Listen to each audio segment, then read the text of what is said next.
All right, what's going on, guys? Welcome everybody back to another video on the channel. I hope everybody's having a good day. So I did not expect to be making this video and even have this news at hand, but that's right, you've read the title correctly. PUBG and the developers as such are creating a brand new video game, which fortunately they have invited me to play a little bit early. Before we get too deep into this today, I just want to be clear that this is not to be confused with Glenn Schofield's PUBG game that they're creating over at Striking Distance Studios. This is an entirely separate game developed by Crafton. This has basically just been announced, and I'm fortunate enough to be able to talk to you guys about this. So if you guys enjoyed the video today, I would really appreciate if you could leave a like rating, subscribe if you're new to the channel, as we're getting really close to 300,000. Thank you guys so much. And I'd also like to add that the gameplay you're going to be seeing of the brand new game is not recorded from my own. Like, I won't be playing it for a few weeks, but this is coming straight from the developers themselves, and a lot of the core functionalities could be subject to change, or even, you know, little things here and there. I imagine what you're going to see is not representative of a full finished product,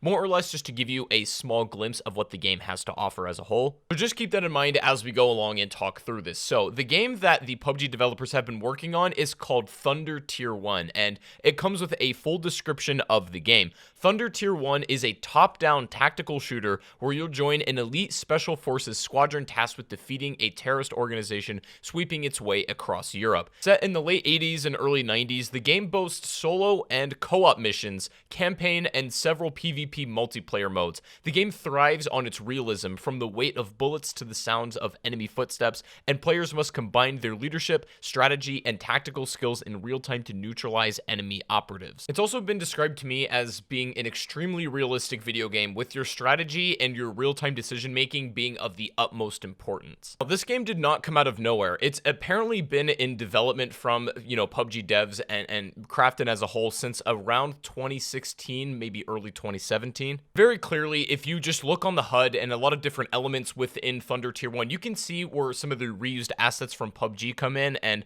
a lot of the inspiration that reflects in this game as well. Now, let's talk a little bit about game mechanics. So what are you going to do in Thunder Tier 1, and where does the majority of gameplay come in? So they put out a dev blog regarding gadgets and the way that you set up your classes and operators in-game.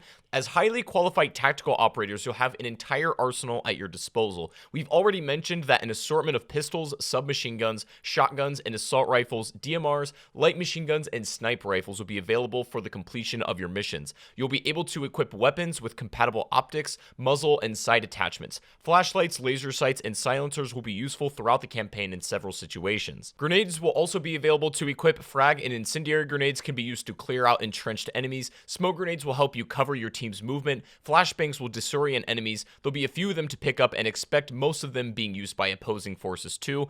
There is, however, more gear available. A medkit is something your squad should never go without. Patching up your wounds will enable you to stay in the fight even after a few cuts and bruises. An optic cable is a small fiber optics device that allows you to peek under certain doors and gather information on what's behind it, changing the risk factors that every breach comprises and allowing you to decide how to proceed. Open the door, kick it in, blast it in, or flush them out. A lockpick kit will also prove useful to open locked doors without making too much noise, giving your team access to otherwise inaccessible areas. Wire cutters are a simple yet effective tool to approach the enemy from an angle where they aren't expecting you. Certain gear will do more than allowing you to open doors, though. C4 demolition charges will allow you to set up a diversion while you attack or flank from a different angle, or on a more straightforward approach. It'll help you breach certain walls, obliterating them and any enemies caught in the blast. Last but not least, the M18 Claymore will help you enable your squad to deny the enemy approach from a certain flank. Whether you're going from a risky approach or making a run for it, a carefully placed claymore will keep some of your enemies at bay. Another interesting aspect of this game is, depending on the amount of equipment you're carrying, will actually determine your character's movement. So the more that you have on your person, the slower you're going to move. It's incredibly realistic in that sense. Not only in terms of run speed, but even climbing over things might take you a little bit longer depending on how heavy you are and what equipment you're carrying. Multiplayer PvP modes have an incredible emphasis on strategy and coordination with your team. So this is going to be a very team-based game as far as that is concerned. However, mentioned earlier in the video, there is a solo mode and there also is campaign, as well as a full functioning multiplayer. So there's something for everyone, it seems like. As far as more game mechanics, it seems like you're going to be able to build your own base to some degree in this and decide how you flank. Now, whether you're playing as a squad or just playing solo, if you are a squad leader, you're going to have some capability to control where your squad goes and be able to to, instantiate a little bit of command. A team that is not only efficient in communicating, but also relaying what exactly the plays are and using all of the gadgets and tools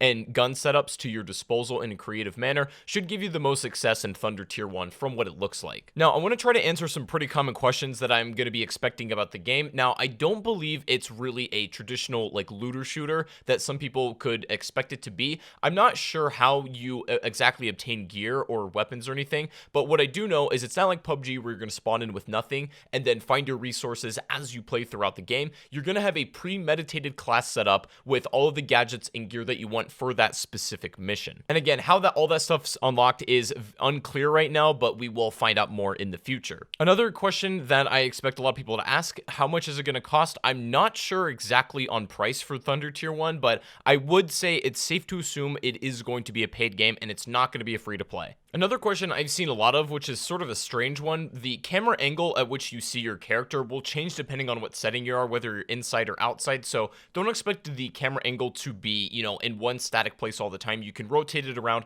and the angle will change depending on how you are, but since I have not played the game myself at the time of me recording this video, I don't know specifically how the camera works, but as soon as I do, I'll let you know more information. Another question, is this going to be related to PUBG at all? I honestly have no idea at this point. I would imagine that a lot of the things they've tested for PUBG or vice versa have made it to Thunder Tier 1. What we talked about earlier, the claymores, we know were tested for PUBG, but could have been used in Thunder Tier 1 as the same mechanic, and I'd imagine that there's a lot of overlap, not only in terms of assets, but even ideas and what they're going to be implementing between the two games. If there's going to be any crossover with PUBG in terms of storyline or any other gameplay feature, then I guess we'll find that out shortly, but as of right now, I think it's a little bit too early to tell. They are developed by, the same devs essentially, and some different ones I would assume. So naturally, I would expect a bit of overlap, but it seems like Thunder Tier 1 is made to be its own entity. The game is going to be available first on PC, console is still unannounced, and an official release date for when it will be open to the public is also still unannounced. However, I'll be playing the early alpha, and then I would imagine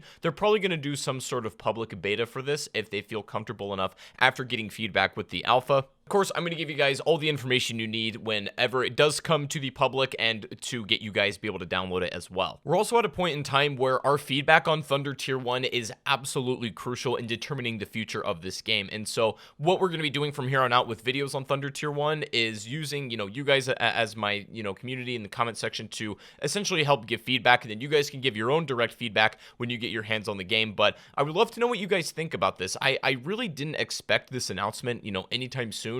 I knew PUBG was working on a new game, but I had no idea this is what it is. Kind of unexpected, to be quite honest, although I am very intrigued to see how this game is going to play, if it's going to be fun. If you like the realism aspect of PUBG, it seems like that's a pretty major selling point for Thunder Tier 1 as well. They're very heavily emphasized on it. Everything they've mentioned, it seems like a pretty in-depth game, but again, I'm not going to know the full depth of that until I'm able to play it for myself. So I can't wait to actually get my hands on this and show you guys what it's all about. I'm going to give you my full honest opinion, even though, they have invited me to play this early. That's not going to stop me from giving my honest, raw thoughts. So let me know what you guys think down below in the comment section. What do you think of Thunder Tier 1? Are you going to be playing this? Do you think it looks fun? And are you looking forward to seeing this a little bit on the channel? I'll be bringing you guys videos in just over a week, so make sure to subscribe and stick around to the channel if you want to see full gameplay, and I'll be giving you guys my raw, unedited thoughts there. But anyways, guys, if you enjoyed the video today, make sure to leave a like rating, subscribe if you are brand new, and also go follow me on Twitch. I stream almost every day, not always PUBG, but sometimes. Links in the description down below. Come say hi. But anyways, hope you all have a fantastic rest of your day, and I'll see you all on the next stream or the next video. Take it easy,